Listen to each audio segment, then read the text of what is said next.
All right, this is a continuance of the 40P hearing for 961 to 999 Broadway.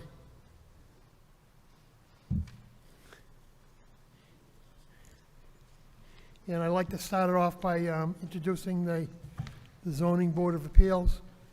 To my left, we have Mr. Bob Northup, Chris Riley, Frank Federico is an alternate, Stephanie Romano, Peter Rossetti, and Tom Travis, myself. Okay?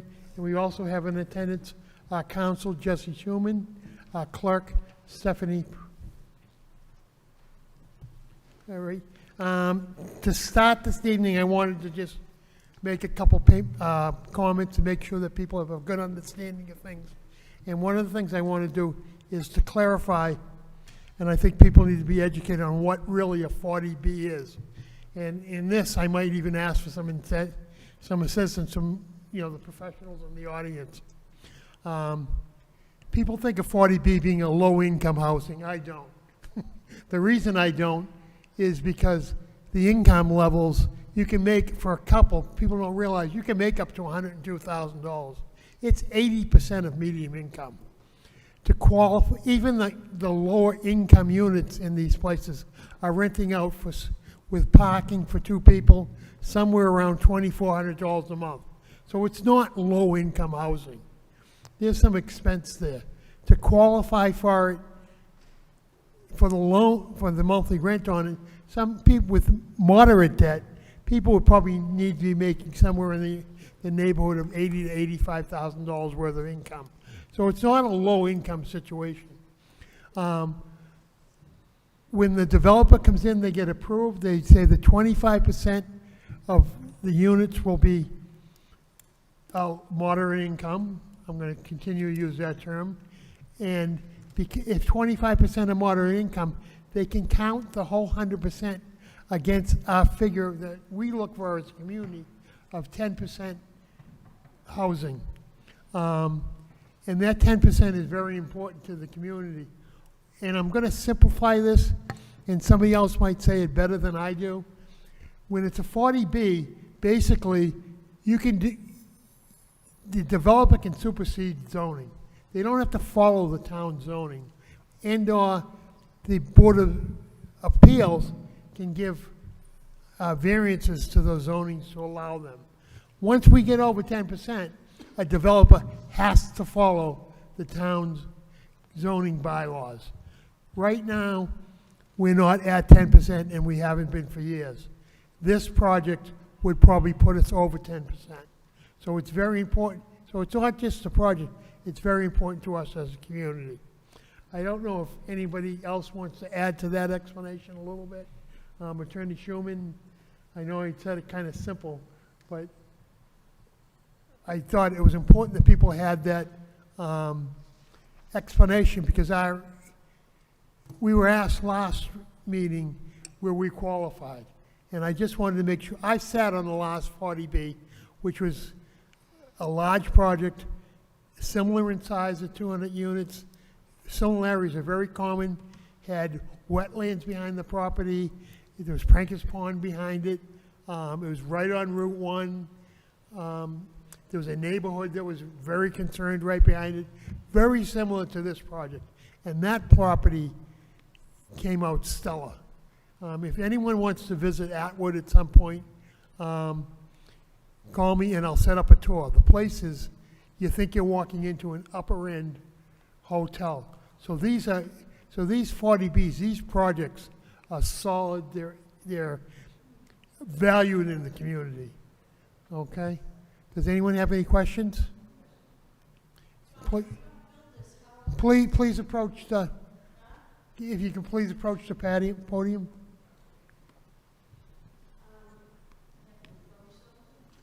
No, just approach. I'm sorry. If this doesn't get built, how close are we to 10%? I can answer that. I think, maybe Selectman Cognan, I think we're in the sixes right now. I think the figure is about 6.8. So this will put us over. This will put us over. And what happens with the Kowloon? It's not a 40B project. 40B, I don't think will change it. There's not, this, we'll have 200 units here to count. Okay. I had another question, but I can't remember. I mean, Yes. I can answer that Okay. if it's okay with your attorney. So Lynn Sweet from LDS Consulting Group. Does Lynn, they something can't hear need you. to Is be that turned mic on? here? Or do I need to go over there? If you can go over there, they say they can.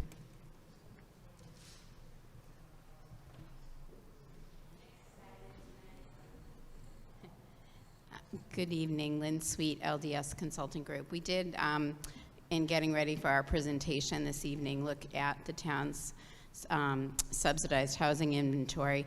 You have two projects that aren't currently on your subsidized housing inventory that are eligible, and that is the new Toll Brothers project and also the one that was done under inclusionary zoning that is currently under construction as well. So if all those units get counted, you are still about 26 units short. This project will put you over into the 11% range, which is probably really good because every time there's a decennial census in 2010, 2020, 2030, as units increase, it will keep the project ahead of that 10%. All right, thank you. Do I have any comments from the board? Any comments on this from the audience? Any questions? Was there somebody else that wanted to speak on that? Ma'am, did you want to speak on that? All right, foreseeing no one. Testing? Does that work? Okay, so I just got to get closer. Yeah, it's not real loud.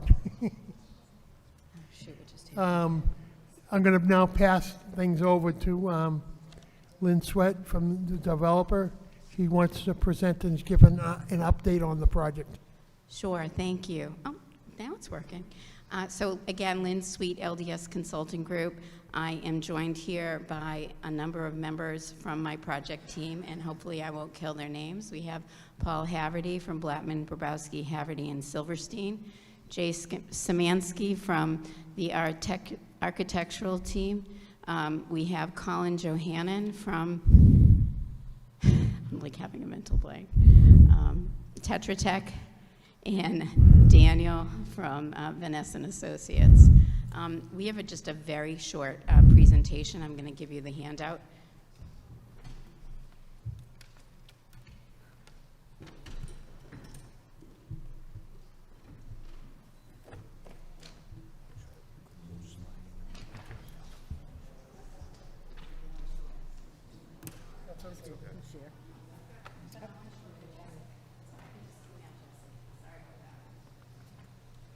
That's okay, sure. More importantly, you have, all right, perfect. Just going to wait a minute for him to bring the presentation up on the big screen.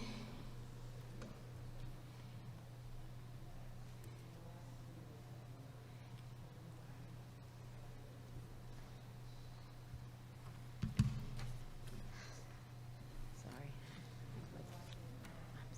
This is my old one.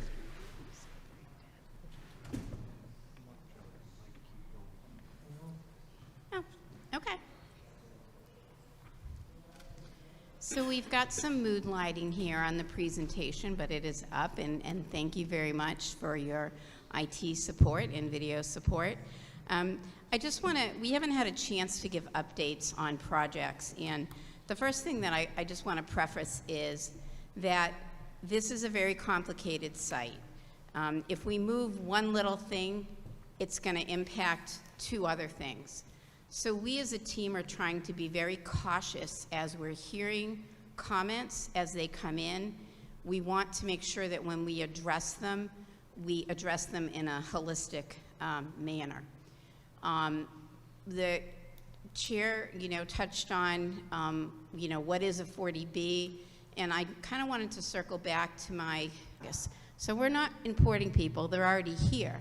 And that sort of leads to our next point, which is rent burden. Rent burden means that if you are a renter in Saugus, is the right terms here, and I'm sure Jay will correct me if I'm wrong, but this building will be an elevator building. It will have, you know, the population in Saugus, like pretty much any community, not just in Massachusetts, but in the country, people are getting older, and it's the older population that's actually getting larger.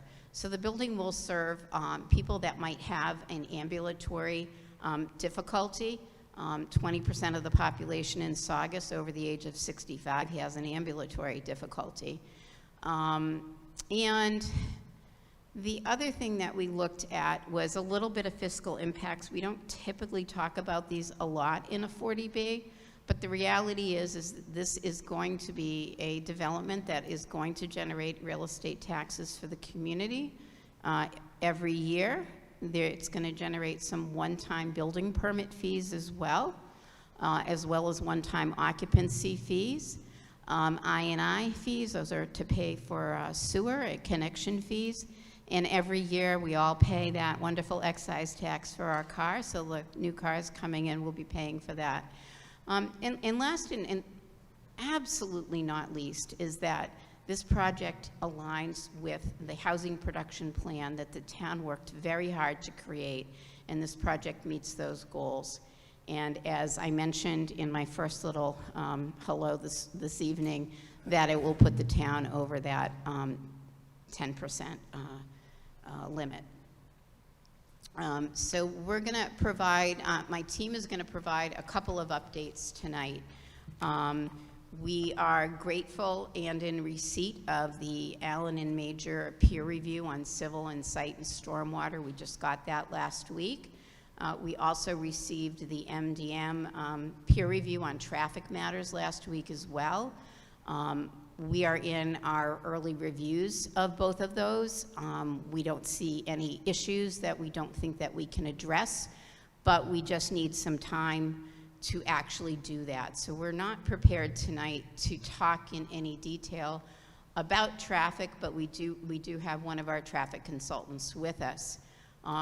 One of the requests, and honestly we were waiting until we got the traffic review, was to have our team meet with the Department of Transportation.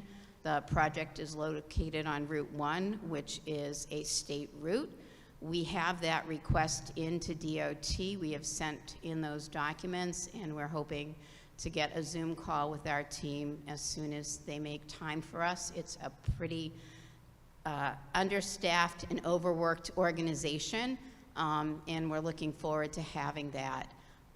At the last meeting, there was a strong representation from the Anglers Club as well as a handout, and we also met with them during the site walk.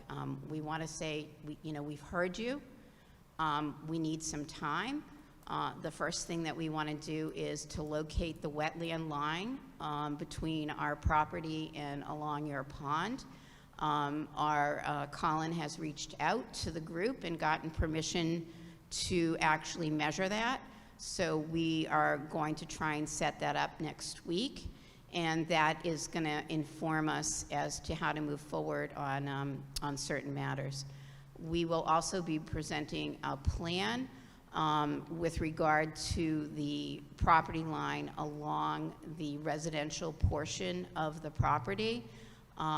There is a special permit out there. There is a lot of confusion as to if that was appealed, if there's other documents out there, court cases, and so on and so forth. Stephanie, you had requested that we give you a letter responding to that special permit. We had hoped to do that tonight, and we are still just trying to make sure we have all of that documentation in front of us. It's very confusing. So we've got several lawyers trying to track down that information. We've been in touch with the town clerk, and Paul's office is working really hard on that. Regardless, we think that there's more that we can do along that line, and we'll show you what we're doing on that. One of the comments that came up was with regard to the rear setback of the office building, And we have our architect here and our engineer. We're going to show you how we think we can address that issue. There was also a comment about access from Building B to the garage and the length. Again, we have a plan. There already is a door there, and we're going to go into that as well. So I am now going to turn it over to Colin, who's going to talk a little bit about what we're looking at doing along the property line. Okay, so in an attempt to provide additional buffer along the rear of the project, we have been able to, that's the plan, thank you. We've been able to adjust the parking layout at the rear. We can see in red what we are proposing to change the parking alignment to. We'll still have a number of perpendicular parking spaces along the rear edge, but the extent of those spaces will be shifted so that there will be a 15-foot buffer between the retaining wall and the property line, and that buffer will be vegetated with a thick evergreen screen. One point about that buffer is that at the point where we cross the pipeline, the gas pipeline easement, we will need to work with the gas company to see if they will allow us to extend the buffer across the easement. Permission to do that would be up to the gas company. So at this point, we're showing the buffer up to the boundary of the gas easement. We will endeavor to extend that buffer if it is possible. Along with adjusting the rear row of parking at the back, we have changed the parking spaces closer to Building B to be parallel parking spaces. That's what allowed us to give us some room to shift the parking and the access road to give us the buffer space. The other item to show on this plan would be the building corner of Building A. We can slide that up. Thank you. So an item that was brought up in the Allen Major Review letter was that the proposed property line, which is shown in a thick gray, would cause us to violate the rear lot setback for the existing office building. So in response to that, what we are proposing to do is to shift that property line to provide the proper 50-foot rear yard setback. And in turn, what we will be doing is adjusting the corner of that building, Building A, so that we have that room to place the property line where we show it in red. Jay will be able to explain a little bit about what's happening with the corner of the building, but we will be able to get the proper setback for the existing office building. Thank you. Thank you very much.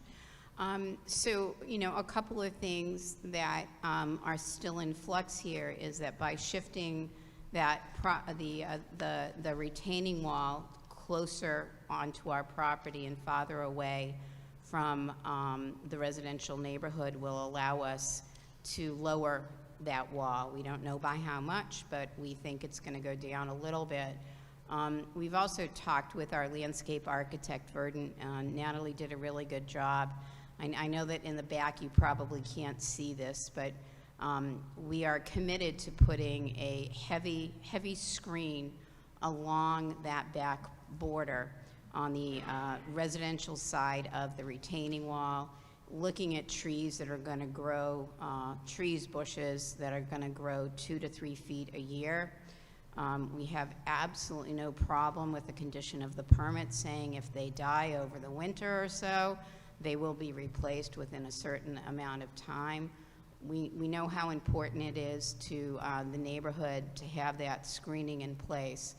The other thing is that we are doing some testing next week as well on the detention areas. I know that that was a concern, that there might be ledge out there. So we're hoping next week to start to chip away at some of the comments that came in from, on the civil side. We think, that there's a lot of work that can be done. We hope once we shift everything around, we can potentially also look at the other retaining wall, but we're still waiting on comments from the architectural peer reviewer as well. So as I mentioned in the beginning, we want to look at this in a holistic manner. So I'm going to have Jay talk a little bit about the plan that addresses the parking situation. Thanks, Lynn. My name is Jay Szymanski. I'm a principal at TAT. We're the architects for the project. And before I get into this, I do want to thank the chair for his kind words about the Atwood project. We were the architects for that as well. So this is essentially the same design team, same architects, same interior designers, same landscape architects. So you should expect a similar level of quality here than you see at the Atwood project. There was one comment in the traffic study that questioned the distance from Building B to the existing parking garage. And this plan is just to point out that we do have a egress door that also provides access to the upper floors for residents on the south side of Building B on the lowest level. And that does connect to a pedestrian path that leads directly to the existing garage. So residents don't have to walk all the way around the site to get into that garage from Building B. Next slide. And then the other comment that Colin addressed was the setback from the existing office building, and that's requiring a change to our Building A design. So that red line represents the 50-foot setback. And what happened is on that corner of the building, we previously had a stack of 2-bedroom units. So we're proposing to revise that to a stack of 1-bedroom units so that we could respect that 50-foot setback. Thanks. So essentially, that was all that we were hoping to present today. We're trying to deal with some of the big picture issues that are going to impact the site layout, and we have our whole team here tonight to answer questions as best we can, and we appreciate your time and consideration.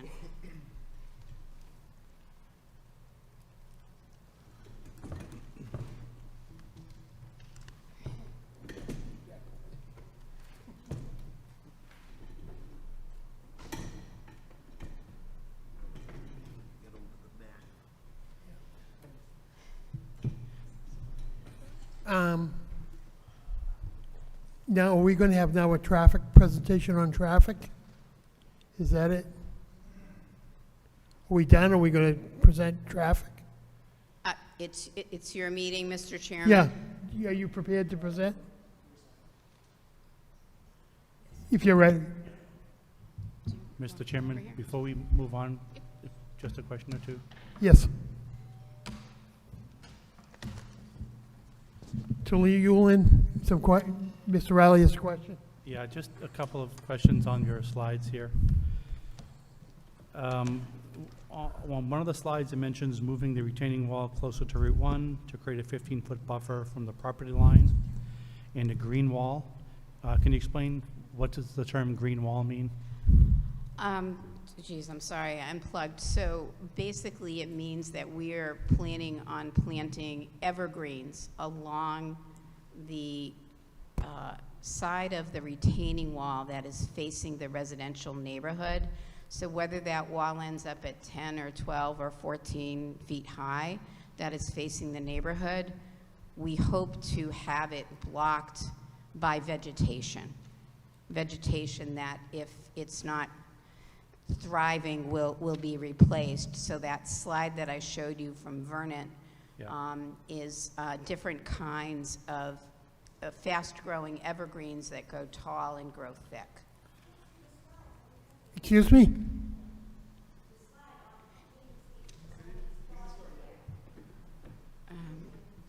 I think she wants me to throw back up the verdant one and try and Okay, and, go into it, zoom into it. and one more before we move on. We'll have more on the retaining wall that abuts the Malden Anglers. Yeah, so we want to do, locate the wetlands line first. We are also doing some soil testing on one of the detention basins, and we'd like to receive the architectural peer review. So once we have all that information in front of us, the entire team can start looking to see, can they tighten it, can they shorten it, can they move it back? So we're certainly open to addressing concerns, but everything is sort of related to, kind of everything else, because it is a complicated site. Understand, thank you. More to come. Okay. Thank you, Mr. Chairman.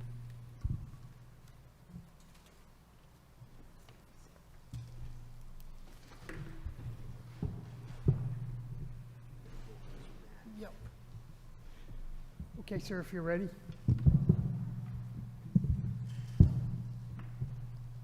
Yeah, good evening, everybody. Hear me good? I'm Dan Dumais, Senior Project Manager with MDM. We did the transportation peer review on this project. So we looked at the traffic study prepared by the applicant. We also looked at the site plans. We looked at the architecture plan for the parking garage layout. We looked at the landscaping plan for kind of vegetation and sight lines near the site driveway, and as well as the slides that were presented at the first hearing. So I'm just bringing up there, this is the site plan that we had, the sheet 101 from Tetra Tech. Just so I could go over some key aspects of the site before we get into the traffic, just to orientate you. So this building here, we're calling Building A. It has parking underneath. We're calling this is Building B, which has a parking garage, I believe, on the first level here, and then a separate parking garage, I believe, on the third level up here. And there's surface parking here, and about 6 or 8 spaces over here. This is the new boulevard driveway. This is Route 1 with the boulevard. They're proposing 15-foot lanes on this concept. And then here's the entrance, existing entrance to 999 to the office and the hotel and the garage. This is the landscaping plan, just so you can see. You notice that the boulevard, they're proposing to be tree-lined, and there's a school bus stop in this corner over here that was proposed, but we don't know where that's going to go, so we'll get to that. So the key comments we had from a traffic review were the site plan considerations, comments on parking, transportation demand management, post-occupancy monitoring program, and then we had miscellaneous comments and requests, mostly on the minor comments on the traffic study, which we think they'll probably be able to address fairly easily. So the site plan considerations, the first one was consulting with District 6 of Mass DOT for the access design, specifically for the 961 and 999 properties together. We believe it's our idea that Mass DOT is going to probably request an acceleration deceleration type of design similar to what was built at the Avalon Hilltop. We just want to make sure that the bus stop location, we know it was probably conceptual, that it's placed in an appropriate location so that kids don't have to walk down the driveway and cross the driveway, or they keep it outside of the sight lines. We want to make sure that the fire department fully reviews the boulevard type of design. We're recommending that there's breaks in that boulevard approximately every 150 feet or so. So that if there's somebody broken down or an object in the road, the fire department would be able to cross from one side to the other. The actual width of the boulevard at 15 feet might be appropriate. We'll defer to the fire department if they request anything greater than that.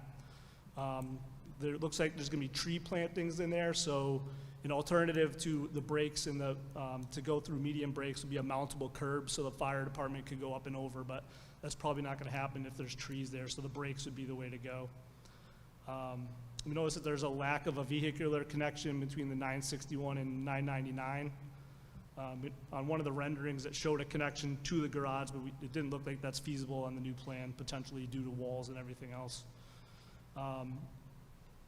They just brought up that they're looking at putting a walkway between Building B and the Stonehill garage, which would be great. We didn't notice one on the original site plan. It appears that probably the top level of that garage and the basement floor of the building would have to somehow be connected, so it might be a little bit of a challenge, but they're looking into that, it sounds like. We want to make sure that any ladder truck and mutual aid vehicle, the largest vehicle, would do auto turn on the site. You notice they did a pump truck, which is a much smaller vehicle.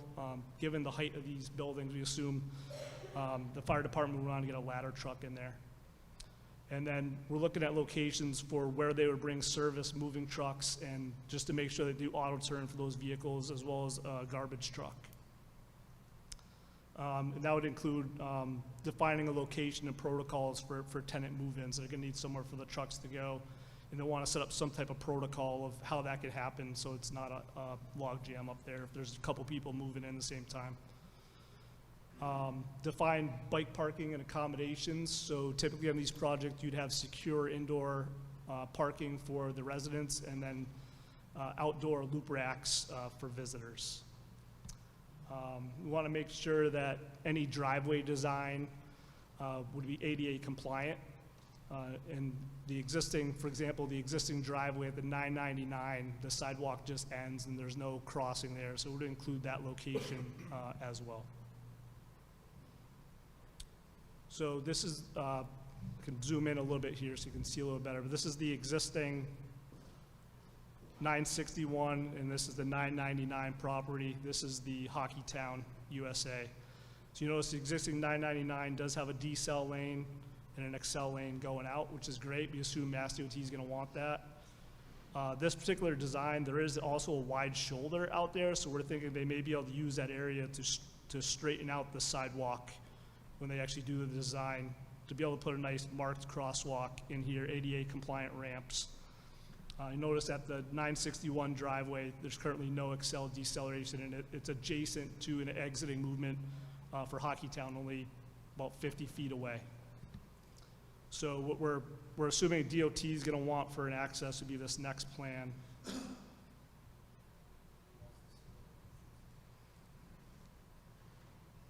Which is, this is the hilltop driveway, so they have a deceleration lane in, acceleration lane out, and it's kind of back to back. This is Bernie and Phil's marked crosswalks as well. So we're assuming a layout similar to this would fit at the new site. It would probably have to extend into at least part, if not all, of the Hockeytown property frontage to make that work. It looks like the layout is about the same as it is here. So with this design, looks like it would work. All right, so the next key comment was on parking. So there's 315 approximately parking spaces, plus or minus, in the 189 units. So it's 1.67 spaces per unit. Building A has 8 surface spaces, 34 garage spaces. And then the 136 of the spaces are going to be within the 999 garage, and they're calling them shared spaces.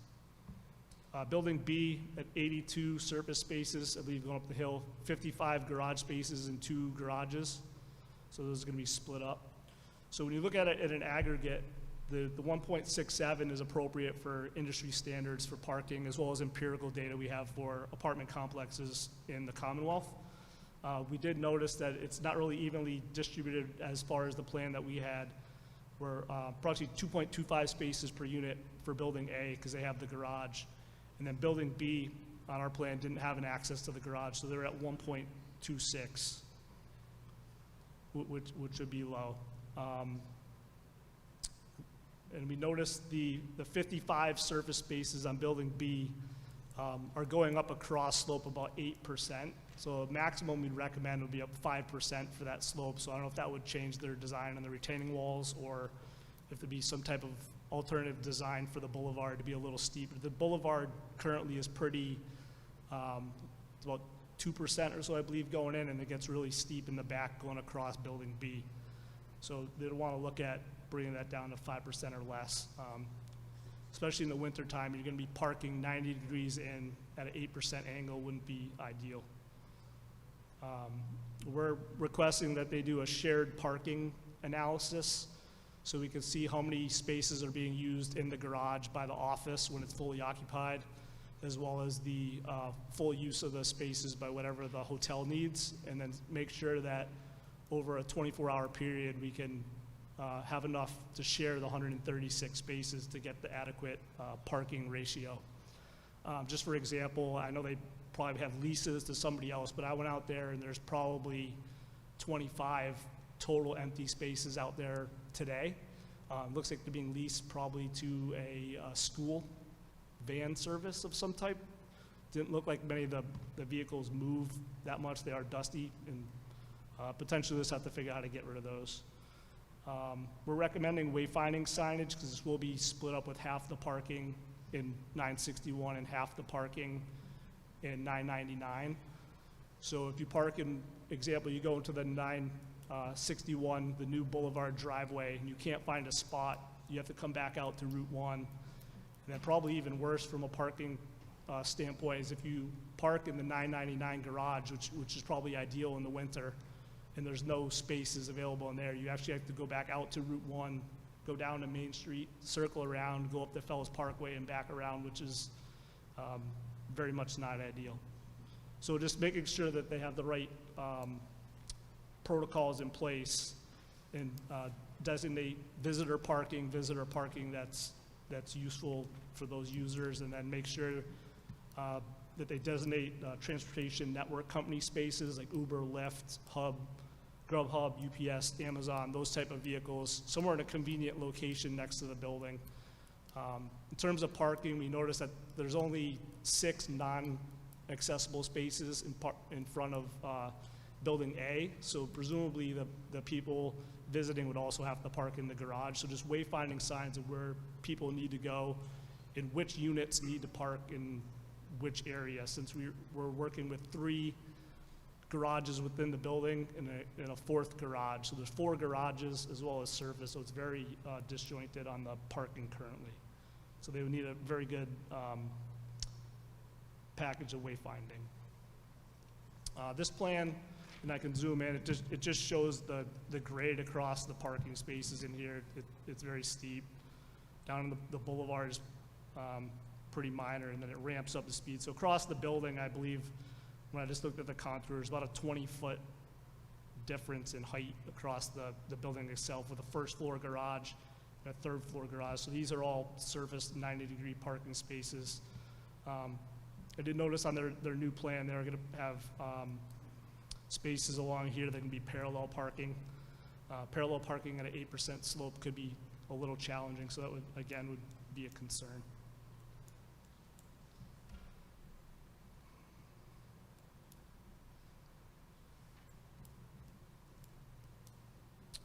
So as part of this project, obviously, you want to have as low of a parking ratio as you can, so you try to minimize the number of cars that have to be used for this development. They did have a TDM program listed, some preliminarily in their traffic study. We're recommending at a minimum they consider these additional measures, just unbundled parking, so that people could rent fewer or no parking spaces with their unit if they don't need one. Some type of transit pass subsidy would be great, so you can get people to use the bus or alternative options. Have last mile transportation options, bike share, it could be Uber reimbursement type of thing. So people that are using alternative transportation, they do have a way to get home. If they get stuck at the T station and the bus had left, they just got to be able to get home. EV parking is going to be important for this project. Again, it would have to be spread throughout the different parking zones. And usually you give preferential parking to these users so they could park in proximate to the doors or closer to the elevators to give an incentive for their use. And as we stated, designate the TNC spaces close to the doors and make sure that it's well marked so that those type of Uber, Lyft, nowhere to go to pick somebody up. We're recommending a post-occupancy monitoring program. So the elements of the report would be initial report within 6 months of the initial occupancy, just to gauge what's going on, see if people are having problems or if there's causing any congestion out in the street. Subsequent report would be within 6 months of 80% occupancy. That would be the second one. We would look at criteria, actual measured in the field, and compare it to projections in the traffic study prepared for whatever the final number of units are for this project. We'd recommend they include the Route 1 site driveways, both of the 961 and 999. They review traffic counts in the morning, 7 to 9 in the morning, 4 to 6 at night, but also look at crash review and then compare the level of service and queuing for what's actually happening versus what was projected. We'd also recommend, as part of the monitoring, a parking accumulation count by zone. So the various garages would be counted, maybe even by floor of who's using them, and then the service spaces as well. These results will be given to the town departments as part of the Mass DOT process. They're gonna have to submit this to Mass DOT as well, I'm assuming. And then the outcome would be potential driveway modifications or restrictions depending on the monitoring. In this case, if they're designed with Excel decel lanes, there's probably no modifications they would really need. But that would just be in there. Potential parking management modifications and potential expansion of the TDM to try to get people to use fewer cars. And then the last one is just miscellaneous comments, mostly on the traffic study. I believe they'll be able to address these rather easily.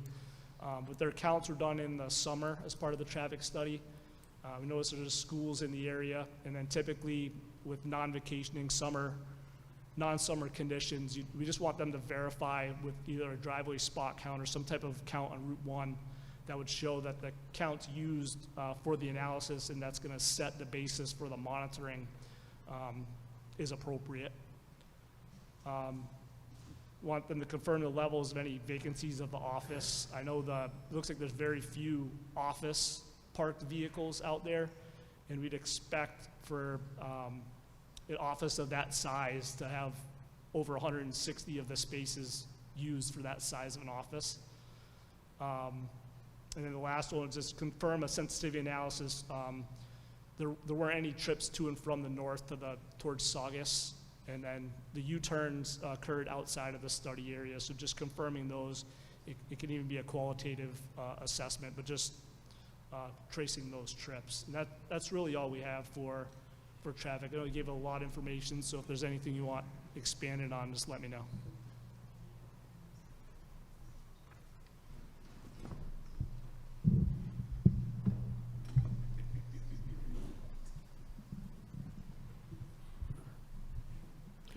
Thank you. First, I'm going to open up to any questions from the board.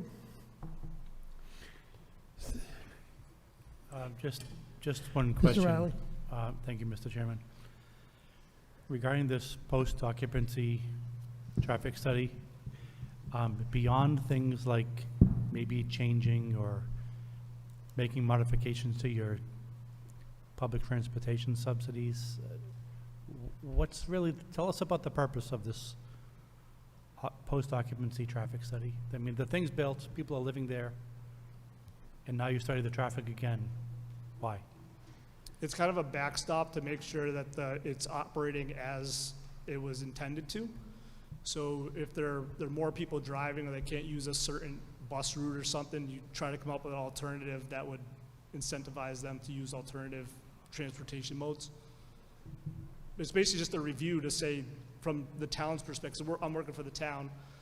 So from our perspective, we want to make sure what they put in their traffic study, they said it's going to operate this way with this queue, that it's not causing undue necessary problems that you can't try to get them to mitigate. We're saying the analysis looks good, the numbers that they're expecting for number of trips looks good, but we want to make sure in reality that comes to fruition. Thank you. Anything else from the board? All right, I'd like to open up to questions from the audience. Initially, I want to keep the Can we questions. respond on a couple matters before you do that? Certainly. Sure. We certainly appreciate the thoroughness of the report and Dan's comments tonight. I'm going to let our traffic engineer talk a little bit, but it feels to me that I'm not sure what site plans they looked at, but there are loading areas, there are drop-off and pickup, there are bike racks, there are many things on the plans already that have been addressed. And so I think it may be helpful to perhaps have a working session between our traffic engineer and our team so that there's a better understanding of the connections amongst the buildings. The most important thing I really want to point out is that that office building is currently fully occupied. Though the proponent, and you may not know this, owns the office building, his offices are there. He has leased out a lot of those parking spots because nobody's using them. He is 100% committed to removing those minibuses, and as you said, they really don't leave the property. So the building is fully occupied, and that is one of the reasons that we are looking at doing shared parking in the building, because even though it's occupied, there's no, you know, the people in the offices, like any building, I don't know about you guys, we go into our office 2 days a week. There's a lot of offices that are occupied but not occupied. So I'm going to let our consultant say a couple words and then turn it back to you, Mr. Chairman. Yes. Thank you very much, Lynn.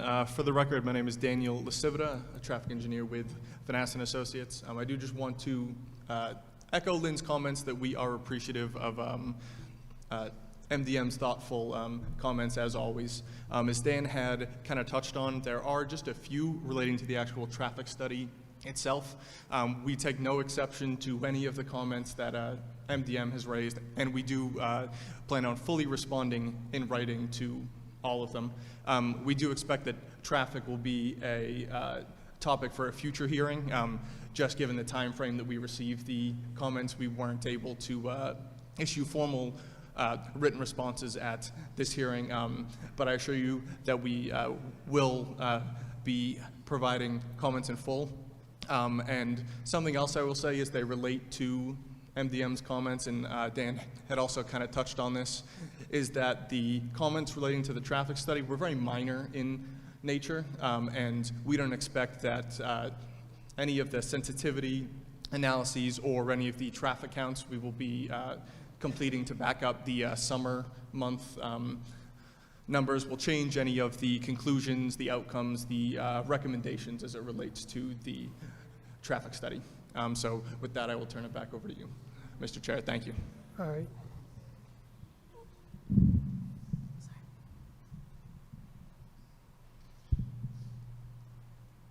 Okay, I'm going to open it up to the audience. I want initially to keep your questions dealing with the traffic study.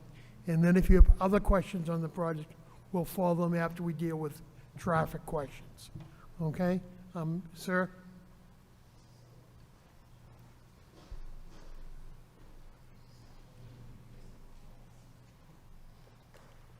Thank you, Mr. Chairman, members of the board. I am Mark Kornitsky. I represent the abutting hotel property. And one thing that I am concerned with, my client is very concerned with, is there is a dedicated easement for parking in favor of the hotel for 125 parking spaces within the garage. I've heard nothing or seen anything about the easement, and the application, in my opinion, is deficient because it fails to recognize this conflict with parking. It's my opinion that the shared parking can't include the hotel's dedicated parking, but rather only the remaining parking that would be allocated to the office building.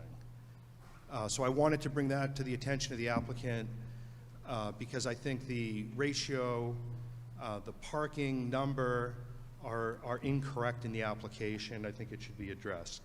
Thank you. Thank you. Can I respond to that? Yes. We 100% carved out the hotel's 125 leased parking spaces. So we are, those have been included in our count and will be, continue to be included in our count. Any shared parking spaces, there's excess parking above and beyond what the office building needs under zoning, and any shared parking spaces will be with the office building and not the hotel. We appreciate the comment, and we're sorry if that wasn't clear. Okay, yeah, so it sounds like it's just a communication situation that you need to communicate better. That's what it sounds like anyway, right now, when we report back on that next meeting. Anyone else in the audience on traffic? Yes, ma'am. If you can come to the podium and give your name.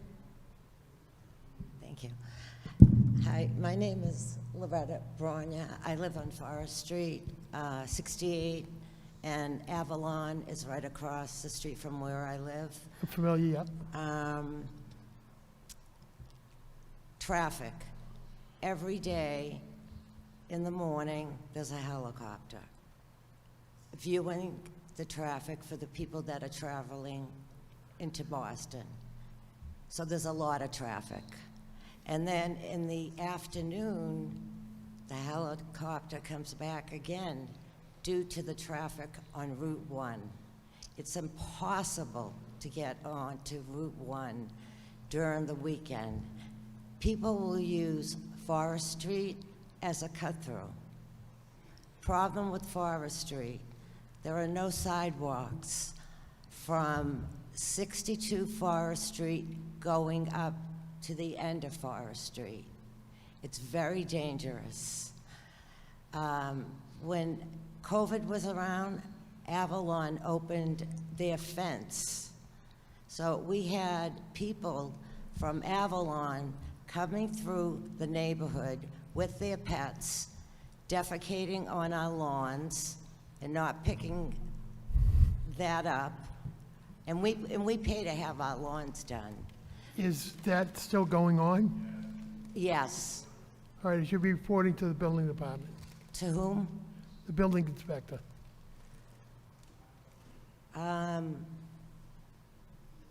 What, the fact that they're still coming through? That the fence is open and that they're coming through. Well, so they close the fence, and there's a sign, and it says, "Do not pass, official only."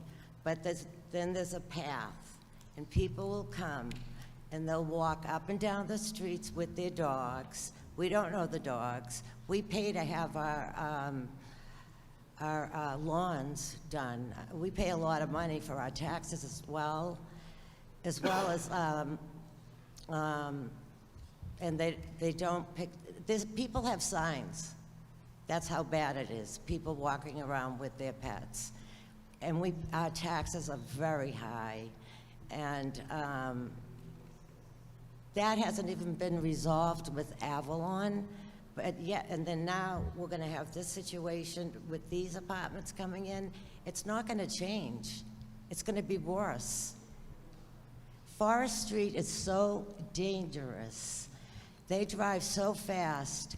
When they put Nickley Circle in, they used to have a police officer parked that would pull people over. That doesn't happen anymore. It's like, they're going like 60 miles an hour, and there are no sidewalks. It's extremely dangerous. Over by Shavs, that corner, Yeah.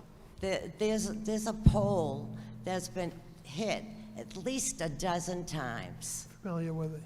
So, how, and then to say that these units are 40B Forest Street, but you're saying there's not going to be an access road, but a woman had said that they're not going to sign that off, for sure. That's not true. That's not There will true. be no access from this development to Forest Street. There is not going to be any access. All right, so they said that about Avalon, and people also will cut through and they'll wait on Zito for an Uber to go to work, because they don't want to deal with the traffic on Route 1.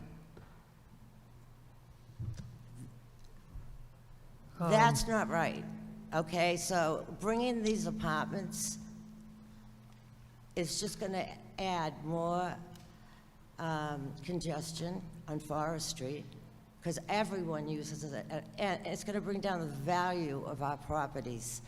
The people that live on Nicolay Circle have paid over $1 million to listen to people in the summer, okay? Because people have their windows open, talking, having parties, music.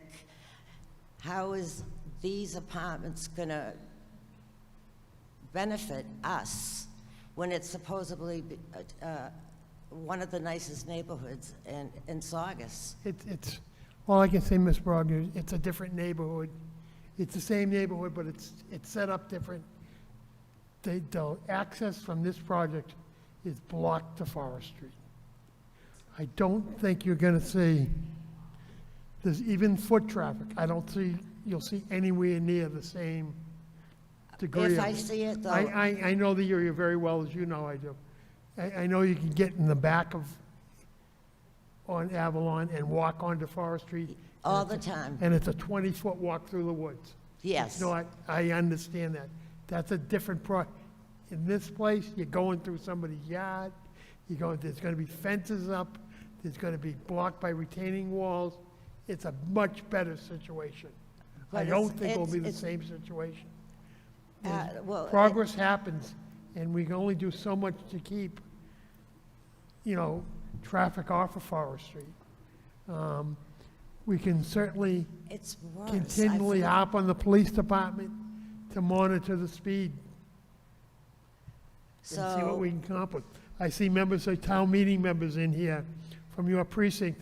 They can contact the police department and ask and really hop on people. You see me looking at you to put a speed, one of those signs, you're going over 30 miles an They have the hour, signs. bang, People and put a don't, cop out there once in a while. okay. And it sounds like that's what's needed for the neighborhood. But I don't think that's going to be, hopefully, you're not going to see the same degree of issue with this project. I think it'll be worse. It's just going to add to what we How are you already going to, have. I don't know how you're going to get there. You're going to leave this, how are you going to get there? You're not going to drop down a 40-foot retaining wall to take a walk with your dog. I believe if there's a will, there's a way. Just like the people figured out how to, get around Avalon, have a nice path, have their dogs. I understand, but even the old, I recall that the old, when it was a hilltop, how far that parking lot went Yeah. back was I right to I the edge lived of there. Forest Street almost. So I'm not surprised that you're getting some of that. I'm disappointed for you that you are. And I think the town owes the neighborhood, some enforcement down there. Okay. Right, I have talked to the police, and I asked. Gotta, They don't have the money for it. No, they said there wasn't enough traffic Well, going they- through to put a sign. then keep going at them. There are signs, That's- No, a blinking sign to slow down. or Right. even a monitor, a But they speed really should put a monitor. speed bump. And I mentioned that too. I actually called the senator's office. I know they don't like speed bumps because firemen can fall off. It would slow people down. I know they And we they have question the these safety of them. 18-wheelers coming through. Well, now they put a sign up, no trucks allowed. The sign's there, they still come through. All I can say on the issue is that we got to stay on the police, the police department to do something about it, But they say and they that's don't why your have, town meeting members are elected, to hear your complaints and for them to advocate for you. okay, and then I have a question. And I do understand, I know what you're saying, though. Thank you. I don't, All right, as far as wetland, when Jafrito had Hilltop, he wanted to build right across the street from my house, but it was considered wetland. yep, so you can only, all right. There is a section of us, let's say 64 Forest Street, there's about 5 or 6 homes. When they put the apartments in, something they didn't make the storage big enough, so we were getting raw storage in our basements. So, brings me to a second question. Is this apartment, these units, are they gonna be connected to the current storage we have? The town storage, yes, they will. Then we're gonna run into the same problem. Because it's already Well, happened, it's been documented. It's I've part got- of our town's engineering department to see that that doesn't occur, and they're gonna be looking hard at that. That's all I can really say on that. No, but so they did come in and they put bigger pipes, huge, but now we're adding over 200 more. It's already happened to us. We have wetland. They built these homes on wetland. And we get raw storage. I mean, I've heard everything you've had to say, and I think we're all gonna take it into consideration, and Right. Right.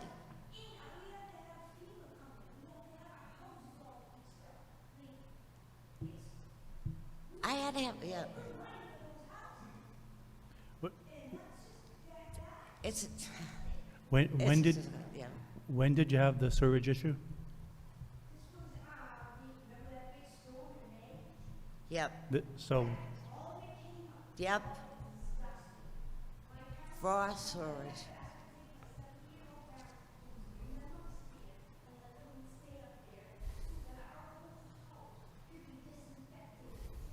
Yep.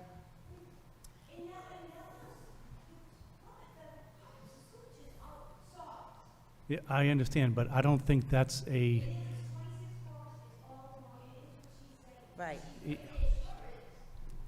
Right. I'm not arguing with you. well, What I'm trying to say is that was a major flood, and since then, all of that additional capacity was brought in by Mother Nature, unfortunately. And since then, there was a drainage project that the state did on Lynn Fellsway, very nearby that area,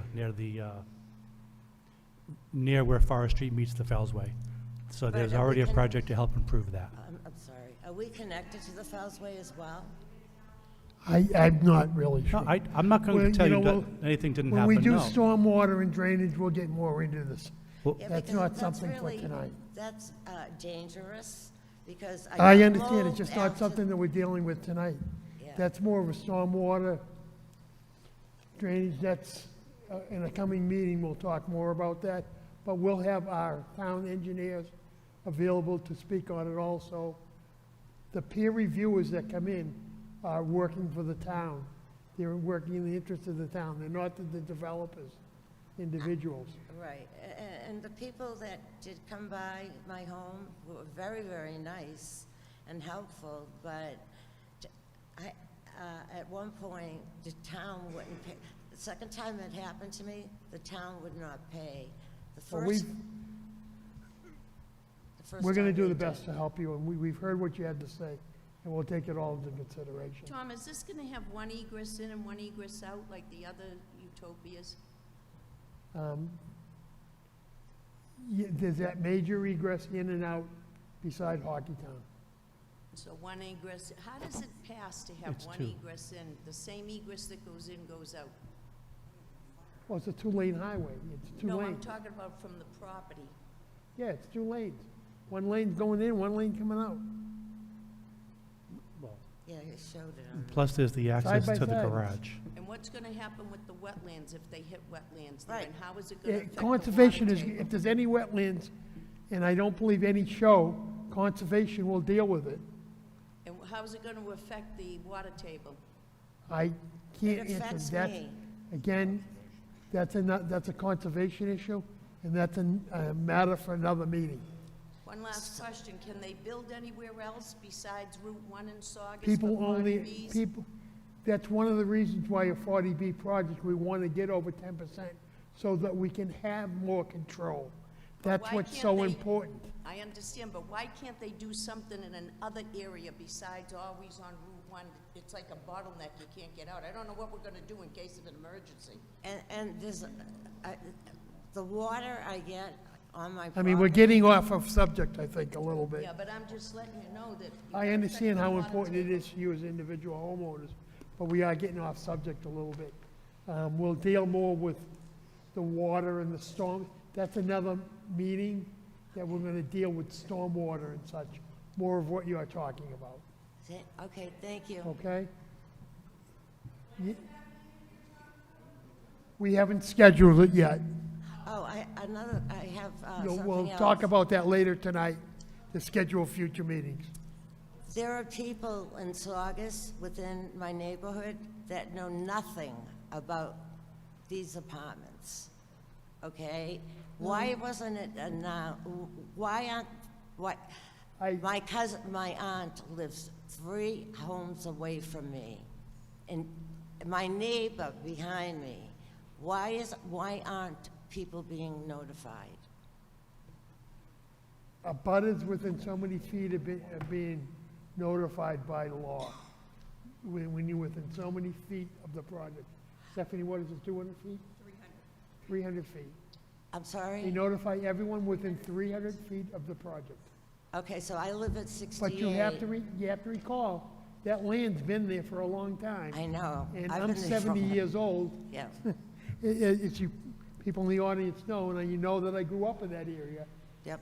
And the family that owned that land back there, they talked about developing that 50 years ago. Nicoli, yep. No, I'm talking about farther down where this would be, Oh, the okay. Dakotas and the Procopios and stuff.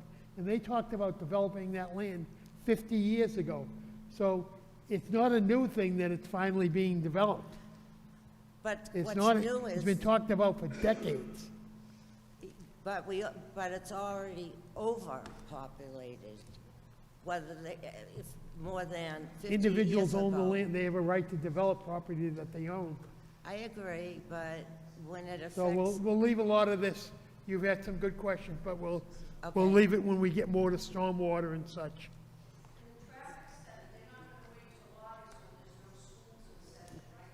Traffic studies take into, I can be corrected by the professional, but they take seasonal differences Okay, so in patterns of traffic.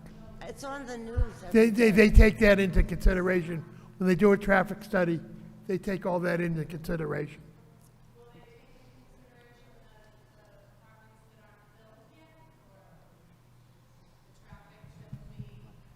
Excuse me, let the expert have something to say. Yeah, so they do the traffic counts, and you do an average season, so they normally do them during school. So they're gonna go out and do some supplemental spot counts or something to make sure that the counts that they used are valid. In terms of area projects, if you have projects that are either under construction or permitted through the town, within the area that would be affected by their traffic study, they would add those in as what you call the no-build condition in the future without the project, and then you look at the conditions with the project to see the incremental change. All right, thank you. All right, are there any more questions on traffic? 68's not a direct abutter. Yes. Yes.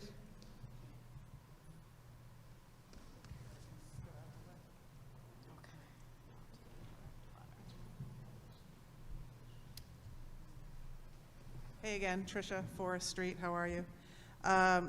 Daniel, thank you for what you've done.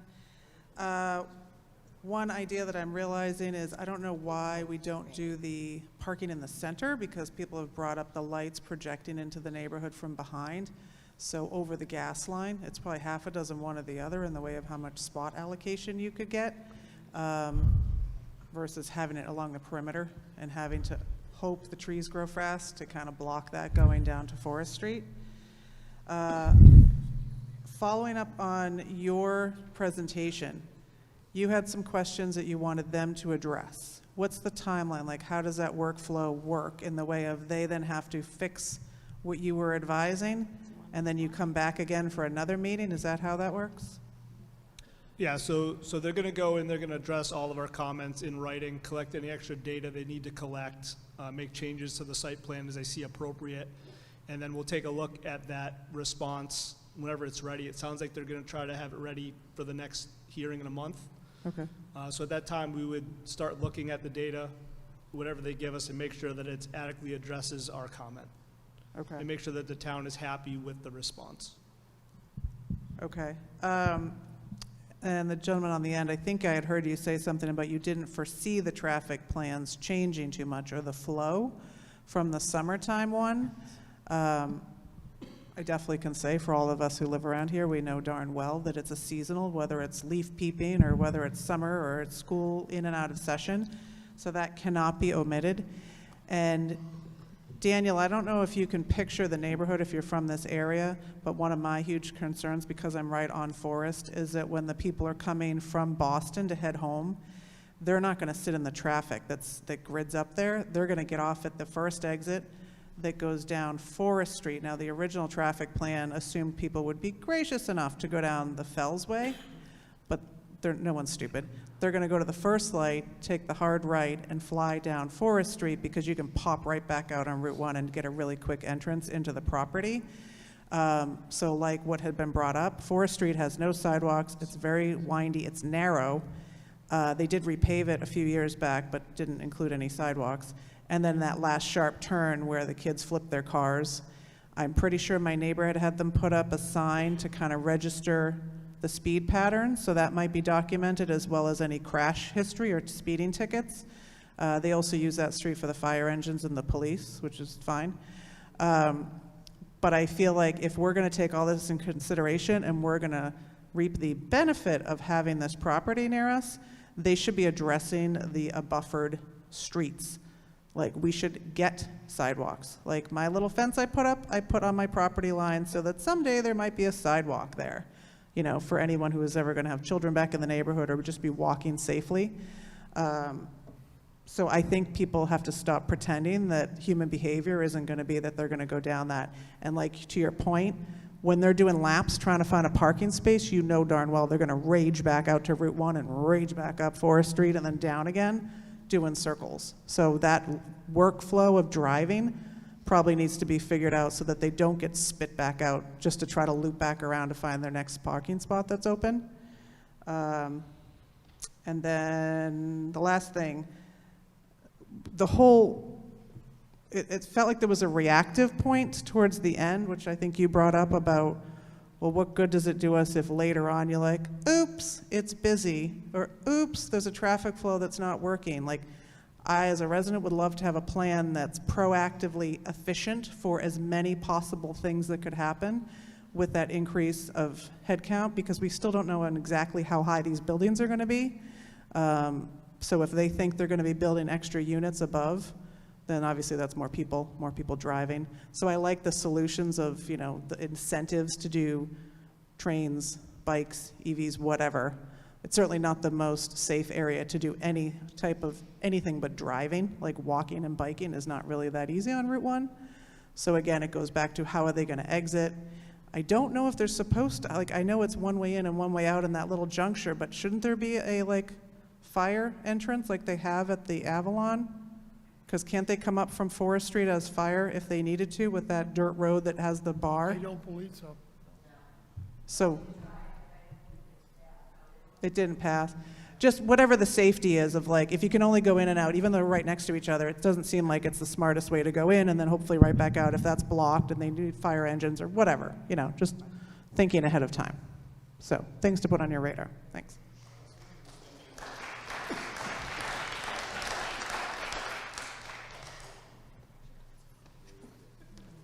If you comment, sidewalks on Forest Street have probably been a 100-year battle. I think it's been a 100-year battle for sidewalks on Forest Street. I really do. And I remember one time they were really talking about doing it, but all the people on Forest Street were in uproar because they would take so much of their front yard. You know, I know it's a difficult situation, but you don't want to lose. You don't want to lose 8 feet of your front yard, do you? I know, I understand, Loretta, but I'm just saying. And light pollution is something that, from the lights and stuff, that's something that's gonna be taken into consideration. If a wall has to be a little bit higher with parking, that's in consideration. That will be addressed. I don't know if this, okay? Is there anyone else to comment on traffic? Yes, sir.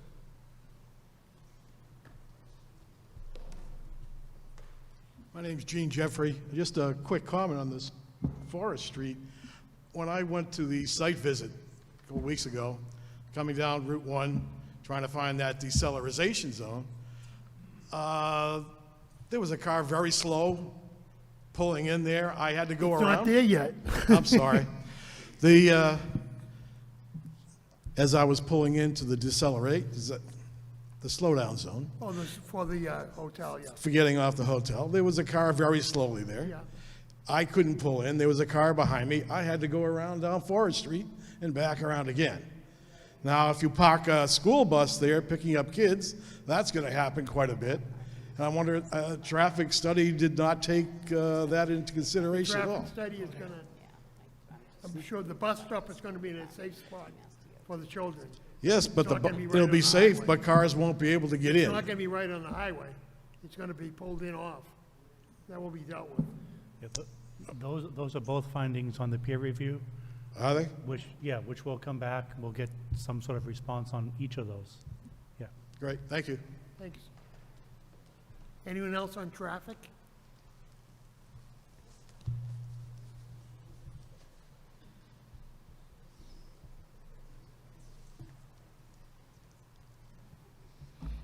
Hi. So I agree with everybody on Forest Street because I live right off of Oaklandvale. And I've already spoken before about the reckless driving that goes on in our neighborhoods. Right now, there's currently a detour on Main Street, right in front of Oaklandvale School. So they take off, they come down Forest Street, they make a hard right onto, hard left onto Oaklandvale Ave, going about the speeds of like 40, 50 miles an hour. So with what we're thinking is you're adding another element of more people, more traffic, more cutting through. It's affecting the safety of us. There's children in the neighborhood, there's dogs, there's people who walk all the time. I understand a couple things. First off, could you have your name for Stephanie? Oh, sure, Sherry Rust. I live on Breakheart address. Road. And all I can do is say again, gotta push the police department to get down there. It should be built somewhere else, like she said. And the other thing I just don't, Their job. right, but the thing is that I don't appreciate is the panel's disregard for our comments. It's not funny. You don't live here. It's no disregard It's, for it. I'm sitting behind. Our comments are real. We live here every day. We suffer with the traffic, the speeding, and this is going to add something to our lives. If you don't live here, you don't understand and you don't care. All you care about is You don't building the have a right- building. I don't think you have a right to accuse us of not caring. You No, don't I have don't say that you don't right. care, but it's That's not- wrong. but it's not That's funny. wrong, and It's you're not- not serving your purpose Okay, up but it's there with not what you funny, have to though. say. You shouldn't roll your eyes and think our If comments all are you, not you're funny. up there to say is not in my backyard, and that's the only answer you're gonna have, then we really, there's no real comments that you can continue with. You've made your point. The That's board has entirely heard you. And that's it. No, she's finished. Would you like to speak? Come on. If you have something to say that's worthwhile, not just make accusations that we don't care. This is a volunteer board. We put our time in. To come here and say that you people don't care about us is wrong.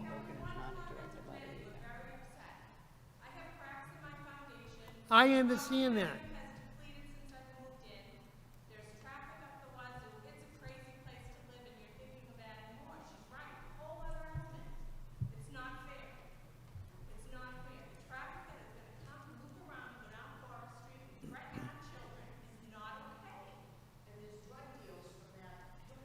We're getting way off subject.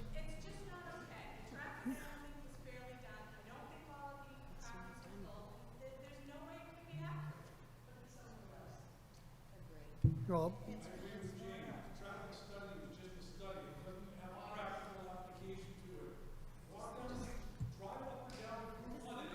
we've heard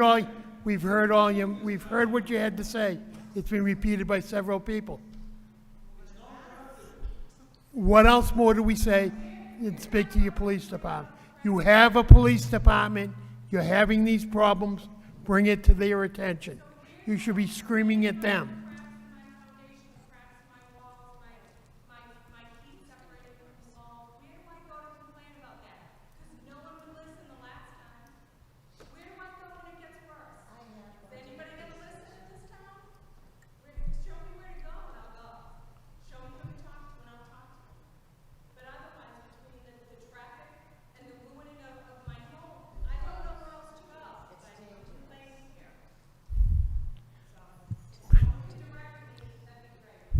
All right, is there anybody else have comments on traffic?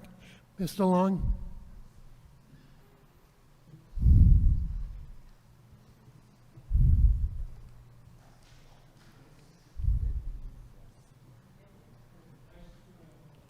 I'm sorry, Ms. Long, I don't hear you.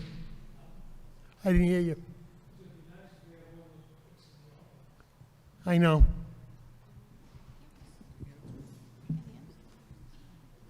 Bob Long, 26 Bennett Avenue. I have several questions. Actually, one that just popped up. In the handout that was given way back in January, it says here that the subsidized housing inventory, otherwise known as SHI, was 6.88%. Is that the 40B we're talking about? Is that what you call I think that's 40B subsidized housing? prior to this project, and I think prior to Atwood also. I think that's where we're at right now, before this project and before Atwood. I don't know if Atwood's being counted yet. Yes. Well, Mr. Chairman, the reason I asked that... If I may, so Saugus Ridge is going to put 300 on, and Granville at Saugus is going to put 25 on. So technically, the SHI, as shown by the state, is lower than what the town is entitled to. So there's some paperwork that needs to happen. And that, yeah, because the actual SHI today is higher, but it is still below 10%. Okay. Does all that verbiage mean that the SHI is affordable housing? Thank you. So- The reason I say, so the reason, no, the- let me finish. The reason I asked that question, Yeah. because when the handout that was given out in January versus what you showed on the screen tonight, you went up to Saugus having over 11% of With affordable this housing. project counted into it. The number of units in this project going to bring us up over the required 10%? Correct. Okay. Correct. Thank you. But just so that you know, every unit that's on the subsidized housing inventory isn't necessarily an affordable unit. For rental projects, oftentimes a quarter of the units are affordable, but you are allowed to count all of them. Right. So I just don't want you to think that every unit on the inventory is affordable, but a good part of them should be. Okay. A question, actually, Mr. Chairman, through you to council. As I had pointed out some time back, there is a 25-foot buffer zone on the properties on Forest Are we Street dealing in with the traffic right now, backyard. Mr. Long? We're getting into something else.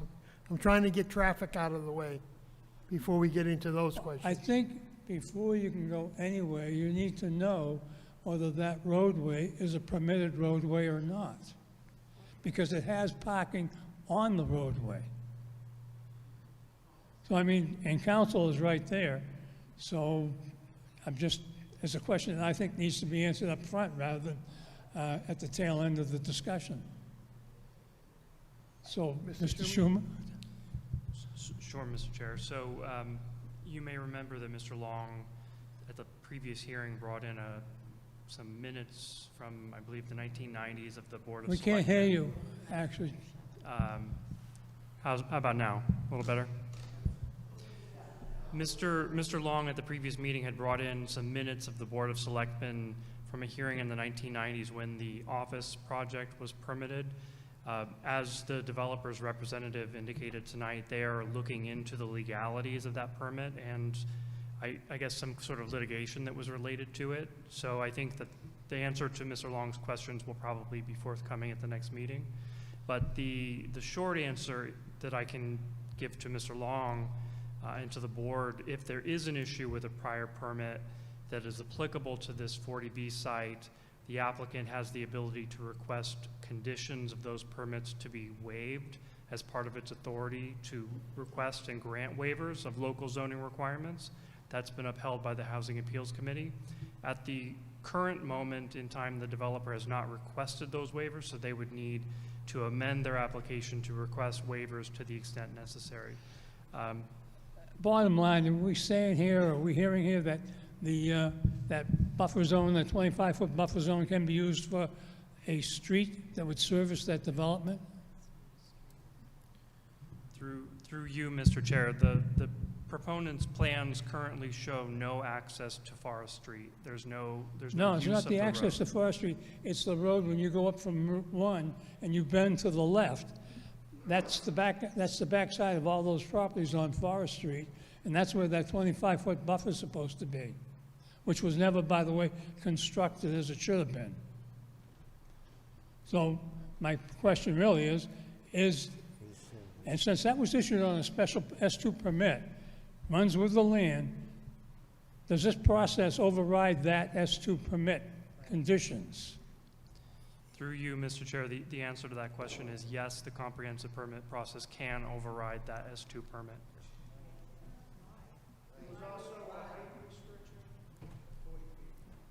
Are you saying it can? Yes, it can.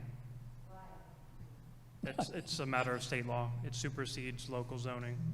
Is it state law because it's 40B? So Yes. why do we have 40B? Why are we naming it 40B? So does the town benefit? Is that Mr. Chairman, I'd like to continue on. I'm getting old here. Yes, sir. I'm I sorry. have another question regarding the information that was provided by the Malden anglers. After having read it, it covers things that are not incorporated into this plan that was submitted to you originally. So the information that was submitted by the anglers, is there going to be another resubmission that would include that? Because you have retention ponds, which you didn't have. You have elevations on stones, on walls, which you didn't have. You have construction of those walls, which wasn't presented before. So is the anglers' presentation of information, is it going to be incorporated into another set of plans? Yes, it's going to be all be taken into consideration. Which will be viewed by the public, right? Pardon? Which will be, when they're completed and brought back in for Everything's a resubmission. public meeting. Of course it will be. Anyway, has the Saugus Fire Department approved that lengthy roadway? Which is what? The fire department has not been in here yet, and I'm sure the chief will have some comments. He's very thorough. They have not approved it as yet. I don't think we have a preliminary, he may have looked at the plans, but he has not, at this point, approved. Because now that we're part of this, He we're has going back to not. discussing He has traffic. not. We haven't had him in yet. George, we're gonna have him in at a future meeting to go over that, to see what recommendations to So change that's- that, if any. That's in the future. Yes. All right. Going back to, as you know, I'm on the planning board, we're required to have some kind of sureties and whatnot when we approve a project. Is that also true with 40Bs? Town council? I mean, Is there a surety bond required, Jesse? I'm not sure what Mr. Long was referring to, what what sort I of was surety saying, bond. Mr. Schumer, was that, as you know, at the planning board, we're required to have some kind of sureties when we sign off on plans. Is that also true of 40Bs? So I think what Mr. Long is referring to is the subdivision control law, which is the purview of the planning board, allows the board to obtain bonds for the construction of infrastructure. In this situation, they're not seeking subdivision relief other than to split apart the two parcels. So that bond that he's referring to wouldn't be applicable in this situation. Okay, thank you very much, and Thank you. thank you for your indulgence, I appreciate Oh, it. no, I appreciate you. Anyone else in the audience on traffic? And just to give you, Mr. Long, a little bit more further,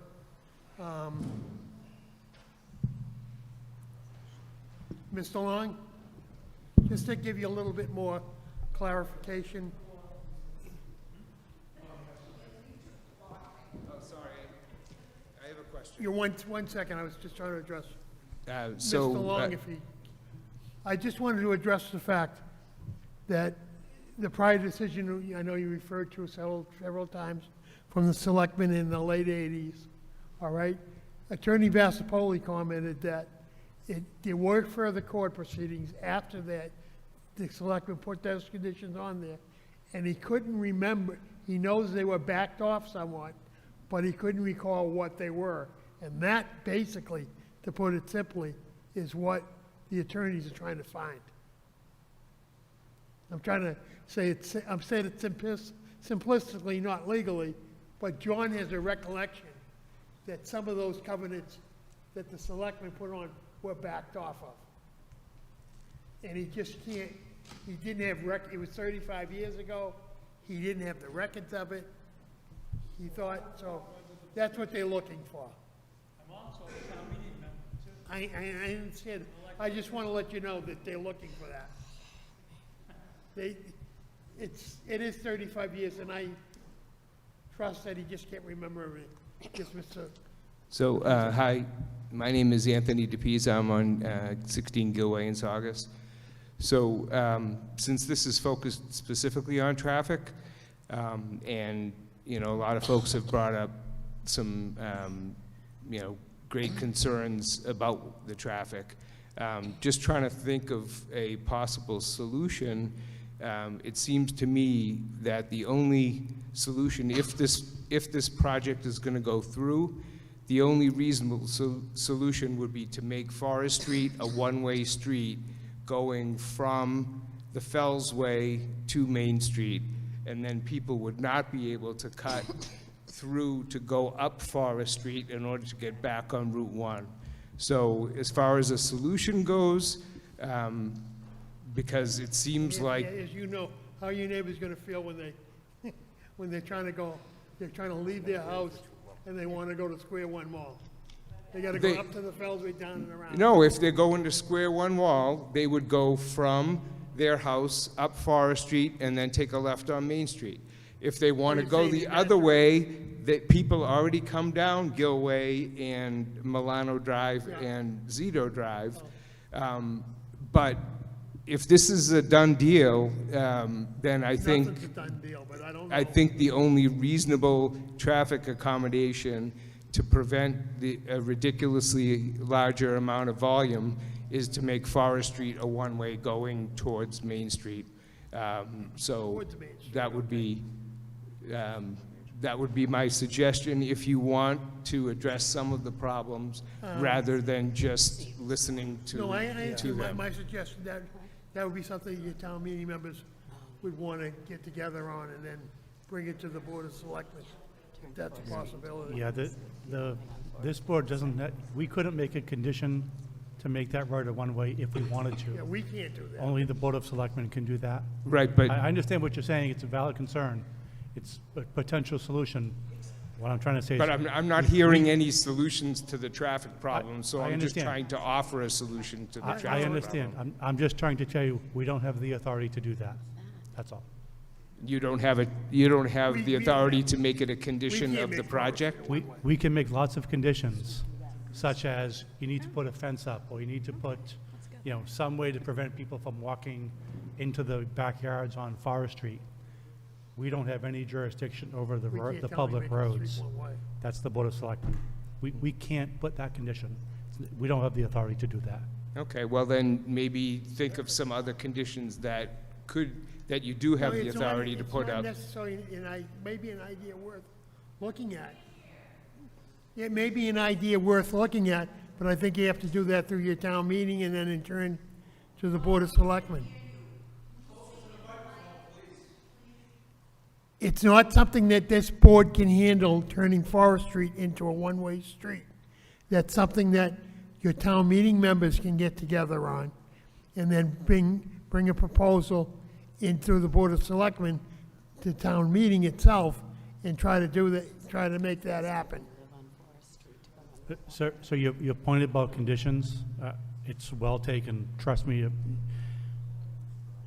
all the time that we're listening to what the residents have to say, what the proponent has to say, what other speakers like the fire chief, the police chief who might come. We already have a bunch of conditions written down, at least I do, that I think will make sense. If you ever watch the Zoning Board of Appeals meetings, we never just say yes. There's conditions on everything. If you want to put up a pool in your yard, or if you want a 2-foot relief from the property line, we put conditions on it. So we're doing that constantly. I just don't want you to walk away thinking we're not trying to pay attention to that. We are paying attention. We live here. We sit in the same traffic. We pay the same taxes. We are trying to do the best we can. Things like in this particular instance about the road, we just can't do that one. If there are other things we can do, we're already working on it. Okay. Anyone else on traffic?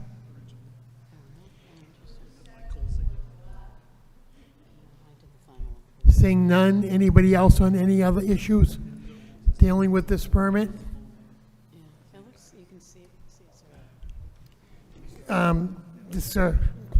You're next. All right, thanks very much. Matthew Sherman from 227 Main Street from the Malden Anglers. First of all, thank you. Your job is thankless, so we want to say thank you. It's tough to be on those boards. Just in the interest of time, I'll start with some specific questions or some facts. I do thank the applicant. Tetra Tech did reach out to us to come out and flag the wetlands. They reached out to us on Tuesday, so we're arranging that, so we thank them. We're setting that up. So we got a call, an email Tuesday morning on that. Few easy questions. Is Conservation Commission involved in the process yet? If there's wetlands, they will be involved. Is it rolling? I guess you share a secretary, so I'm just curious if the Concom is involved. You're looking into? One of the reasons we're locating the wetlands line is to see how the wetland line for the anglers compares to our property. We don't expect it to be within the purview of the Concom, but certainly if it is, we will take care of it. Okay. Are the site civil and the traffic studies going to be publicly available? Are they posted yet? I haven't seen anything new on the website. Stephanie, they haven't posted as of this. I believe I need to wait till you have the meetings and then they can go up onto the website. We can't, I'm sorry, we can't hear you, Stephanie, or could Going to someone? wait for not only the meeting and discuss, but the comments come back, and then Stephanie can post them. All right, thanks. Then that'll be great. We can then, we can look at those. Just to double check, which variances are being requested for this project? What are the variances being? So 40Bs don't request variances, they request waivers. The waivers that we have requested should be posted on the website as part of our initial package as we go through the peer reviews, and as the project changes, we may amend those waivers. So I think that was density and slope protection. It's a lot more than that. Okay. There's There about were a lot of them. 15 or 16 sections of waivers they've requested. It's on the agenda for each of these meetings. All right, thank you. And those sections, 10.2, 7.1B, those are all sections in our bylaws. It's all listed clearly on the agenda. So, and I'd also like to think, it looks like the applicant was addressing kind of the retaining walls and the like along the residential side, but I didn't hear anything today about our side. So we're on the south side. So I know we asked right after the January meeting for renderings from the view from the south, and we haven't seen any of those yet. So I got the same software that developers use when they're doing that. Do I submit this to the chair? Certainly.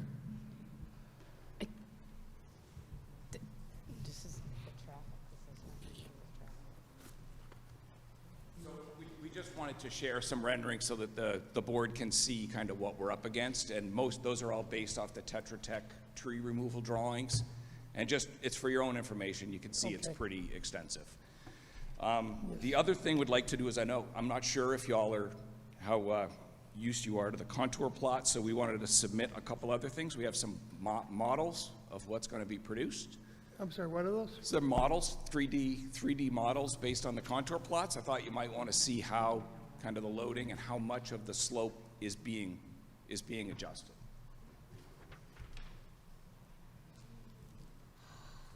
You guys can share those. They're yours to keep.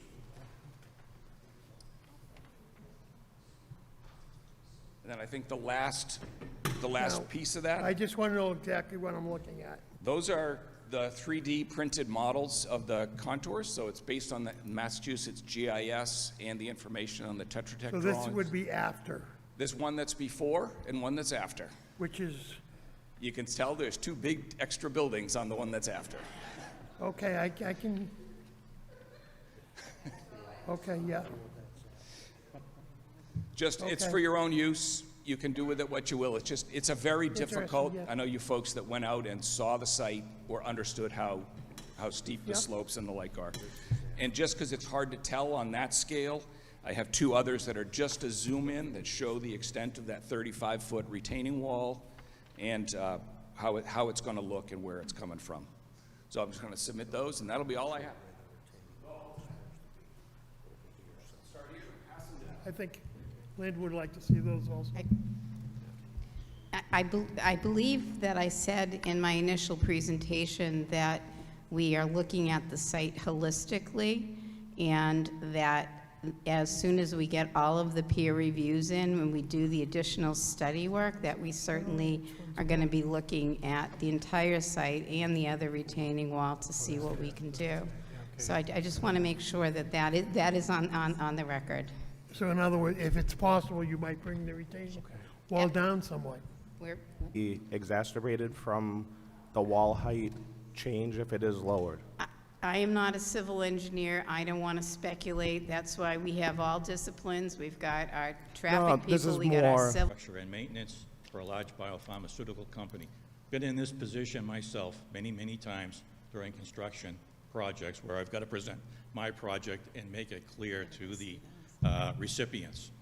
And my questions here are a little bit more specific and may not be answered probably today, but I'd like to at least get them on the table so that we can have a discussion maybe at the next meeting.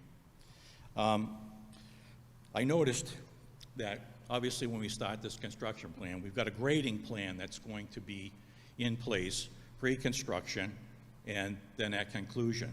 My concern is how does that grading plan protect the south side and the slope at Malden Anglers from any debris, a runoff, possible siltation. So that's one question. Basically during construction. Yeah. You're saying what Right. what protection is going to be made. Yeah, the Okay. protection, you know. Okay. Is it hay bales and silt fence, or is it something Okay. more? Okay? What wasn't clear to me last time in the meeting was that the garages that are under the buildings, okay, is there going to be a significant grade leveling there where more blasting is going to be required, or is the grade going to be raised to a level and then the garage is constructed and the above structures? That wasn't clear. I think that, again, that might be a question that's in the future. Yep. I know we were told that blasting was going to be limited as Yeah. as humanly possible. Yeah. But I don't think we have the answer for you on that. Okay. Exactly obviously, the concern with blasting, I know the residents have Oh, their concerns absolutely. with their foundations, but we use that term hydrology, and that hydrology means to us that during a blasting operation, substratus can move and block aquifers, and, you know, obviously that has a bad effect on the pond. And we just want to ensure that, you know, we can manage that properly to maintain what we have today, okay, but let the project do what it needs to do, go forward. Okay? Absolutely. All right. I noticed that one of the waivers that you had out there was hillside protection. Okay? That's why I asked the question about protection during construction. But even afterwards, we have our detention basins that will be sitting on the south, east, west corner and the northwest corner. Are those detention basins connected to the detention basin close to Route 1 by any conveyance system? Again, I hate to keep on saying this, but I'm thinking your future meeting, and you're asking very good questions. Yeah. That will probably be dealt with, I think, when you do stormwater next. Yeah, it would be under the stormwater. When we get into that. Yeah. I think that's when that question becomes relevant. Okay. And part of that question really becomes, when you look at the basins and they're constructed, all right, I don't know if soil borings have been taken in the area to determine the depth of the earth in that area versus where you run into ledge.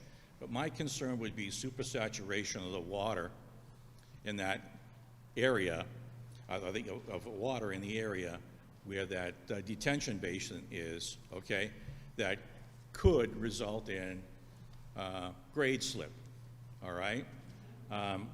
Not saying that that's the case, but we need to be able to look at that because it may require a different mitigation for that pond such that it doesn't have impact on the downslope side, okay?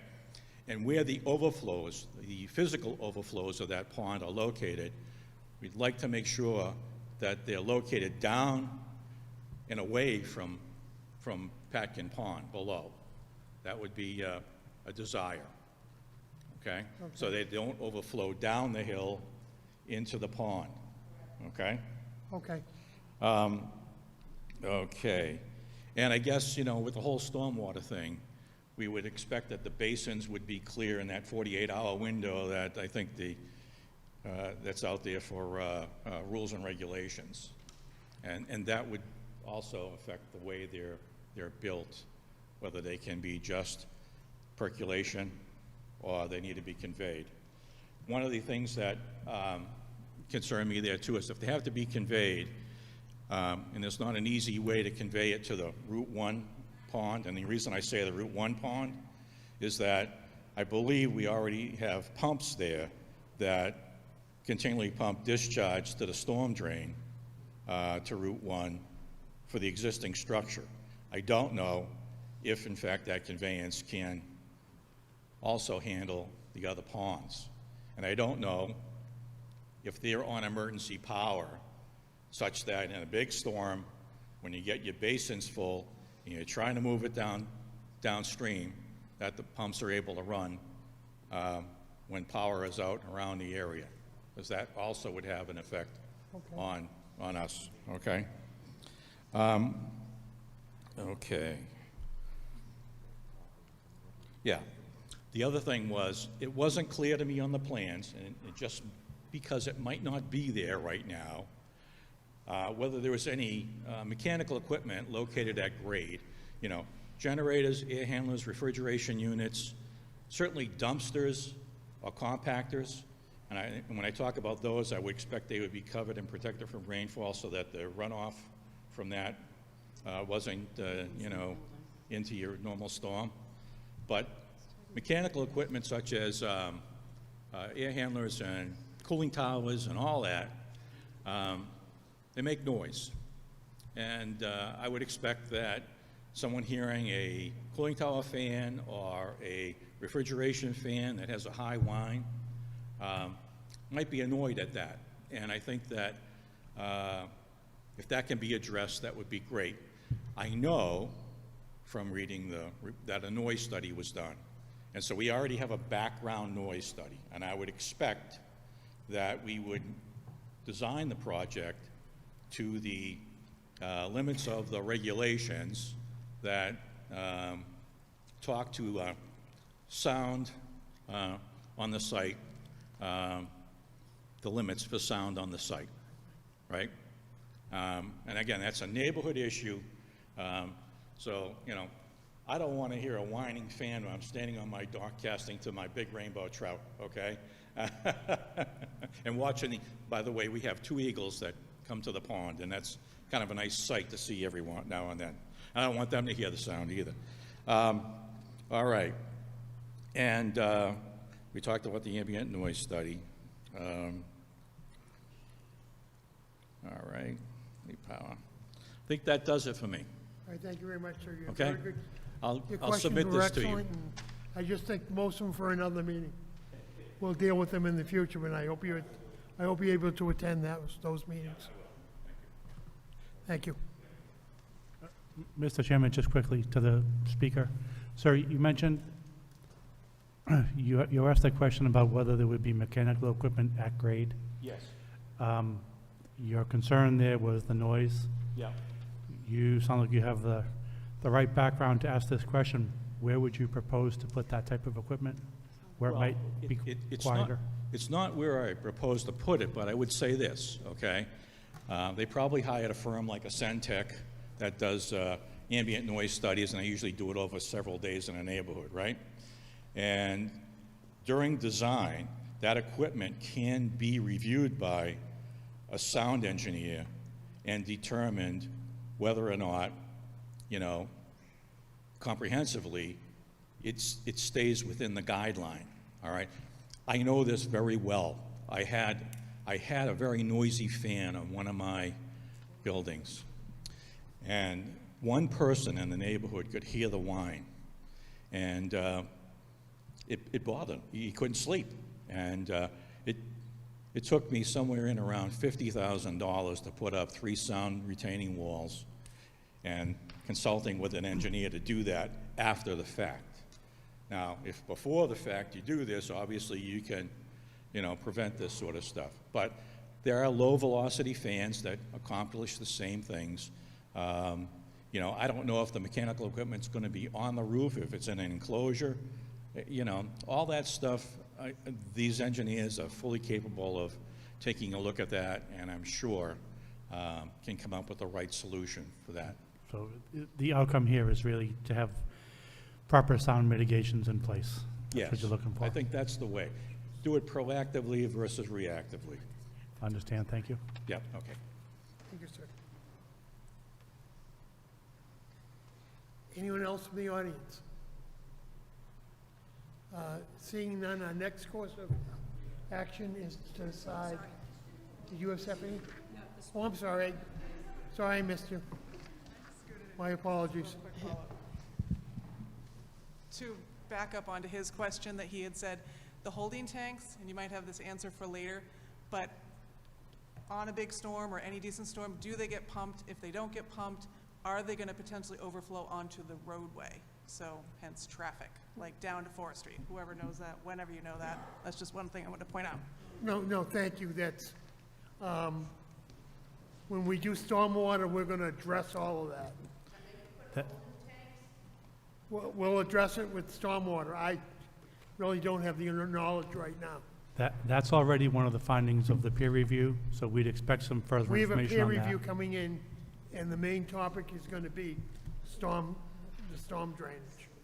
So when we get to that, we should have some answers for you. I don't know myself, not being an engineer. Let's see, anybody else? So I think the next course of action will be to set the next meeting. Mr. Travers, we polled our team again. I know that you like to hold the fourth Thursday of every month for a general business. Yes. We still don't have the architectural peer review. of the dates that Stephanie sent earlier today, the only person from our team that could make the meeting on the 17th would be our architect, but again, that doesn't leave us any time because we don't have the architectural peer review. We have team members, all of our team members, traffic, civil, and architectural are available on May 1st and May 15th. And at least on traffic and civil, that will certainly give our team enough time to do the I'd like additional to get right studies that are back needed. at it on May 1st, if the board can make May 1st. I haven't told people, everybody available for May 1st? Yeah, Tom, I think what I'm suggesting is we may need both the 1st and 15th. Maybe we handle one subject each of those days, Okay. just because they're pretty big. And maybe if we don't need the 15th, then we don't use it. But that's the only reason I threw them both out.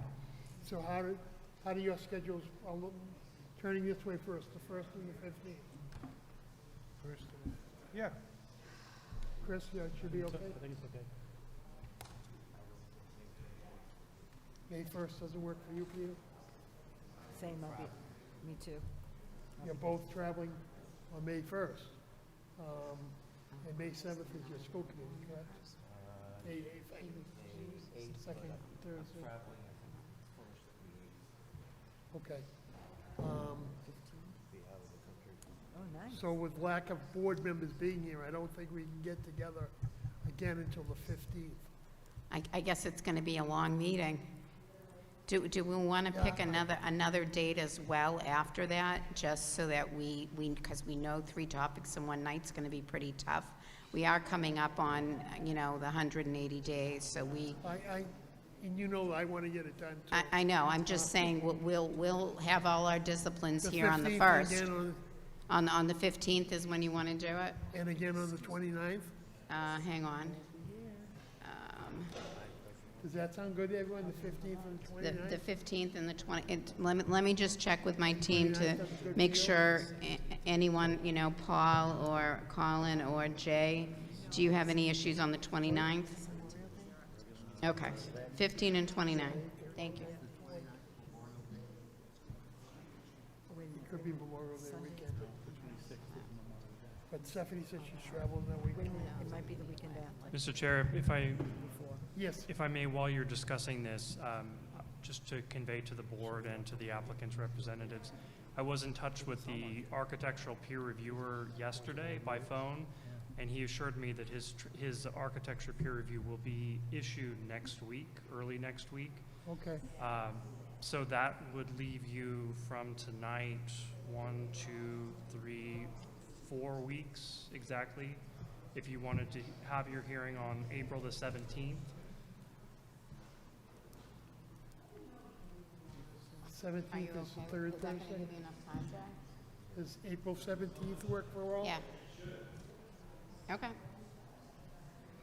We're open to it. April 17th works for all? Yeah, I mean, obviously, once we see it, we may change our mind, Let's but take now them one meeting at a we'll time. agree to it. And we'll say April 17th for the next meeting. Okay. That sounds For agreeable to architectural. all? Sure. Okay. So, But again, I want to be very clear, I know our other disciplines cannot be here that night. right, but we'll be able to make progress.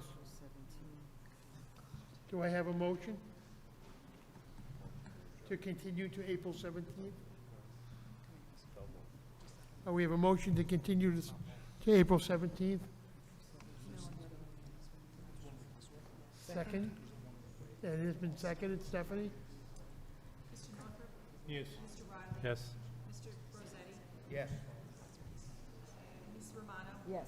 Mr. Travis? Yes. All right, so we're adjourned until April 17th. Thank you all.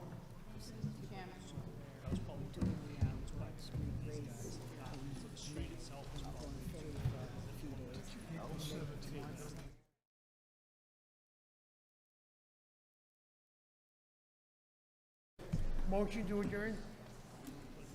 That was seconded, wasn't it? So moved. Yeah, we're adjourned.